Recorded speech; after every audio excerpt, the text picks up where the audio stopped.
Ndugu zangu wananchi na waandishi wa habari kwa ujumla, hapa nyuma yangu ni sample ya basi ambalo limevunjwa vioo, lilitaka kuchomwa, lakini ikiwa ni muendelezo pia wa mabasi mengine ya UDART ambayo pia yalichomwa.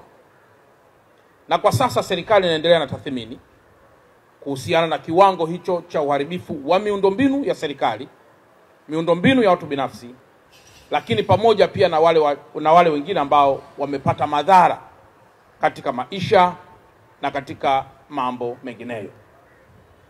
Kwa hiyo jambo la muhimu ni wasihi tuendelee kuwa na utulivu, ni wasihi tuendelee kujenga upendo, lakini wasihi sana pia tuendelee kuwa wamoja. Na ni wasihi pia kwamba migogoro ya namna hii tusiangalie katika jicho la kawaida.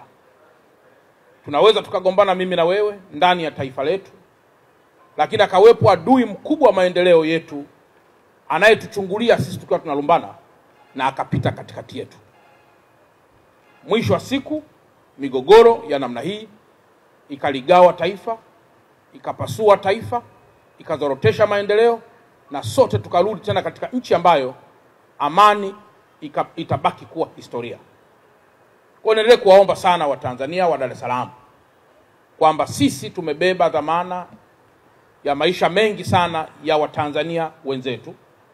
Tumebeba dhamana na maisha ya watu wengineo ambao wanategemea Dar es Salaam katika maisha yao.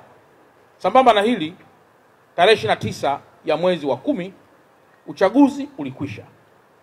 Na kama uchaguzi ulikwisha, ni wajibu sasa sote tuweke hasira zetu kando, tujenge taifa letu.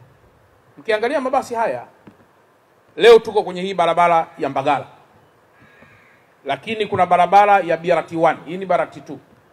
Barabara ya BRT1 inayotoka Gerezani na kwenda mpaka kule Kimara. Vituo vingi vya mwendokasi vimeharibiwa. Lakini pia na barabara hii nayo vituo navyo vingi pia vimeharibiwa. Lakini nimeona namna ambavyo Watanzania wa Mbagala wanataabika kwa sasa. Na sisi kama wazazi, uweza hata siku moja ukasema sasa sirudishi tena miundombinu kwa sababu ya hiki kilichotokea. Nimekwisha elekeza hakuna shule hata moja iliyoharibiwa ambayo itafungwa kwa sababu ya uharibifu huo. Pesa hiyo ya serikali inaendelea na ukarabati wa shule, ukarabati wa vituo vya afya, na ukarabati wa miundombinu mingine ambayo inaweza kuwa ilipata madhara.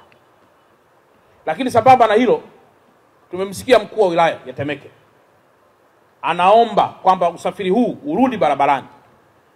Na sisi tulipaki hapa, na ni washukuru sana vyombo vya dola, jeshi la polisi, jeshi la wananchi Tanzania.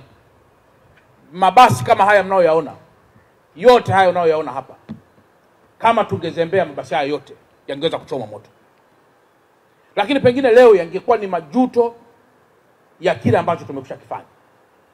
Kwa hiyo shukrani zangu za pekee sana kwa namna miundombinu hii ilivyolindwa.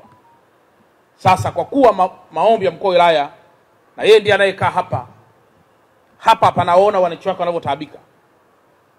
Leo ni tarehe 18 ya mwezi wa 11 2025, na waelekeza DART, na waelekeza UDART, na waelekeza TANESCO, taasisi zote za serikali zinazohusika kwa pamoja chini ya katibu tawala wa mkoa ndugu yangu Muhinte, wahakikishe tarehe 20 ya mwezi wa 11 2025 Alhamisi saa 2 asubuhi au hata kabla, mabasi yote yanaingia kwenye barabara kubeba wasafiri kwa hii barabara ya Mbagala kuelekea mjini.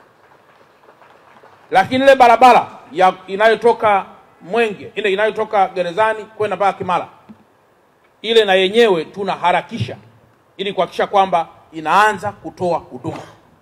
Kwa hiyo tupo saizi kwenye matengenezo, tumeagiza pia baadhi ya vifaa, vitakapokuwa pia vimefika tutaanza pia kule.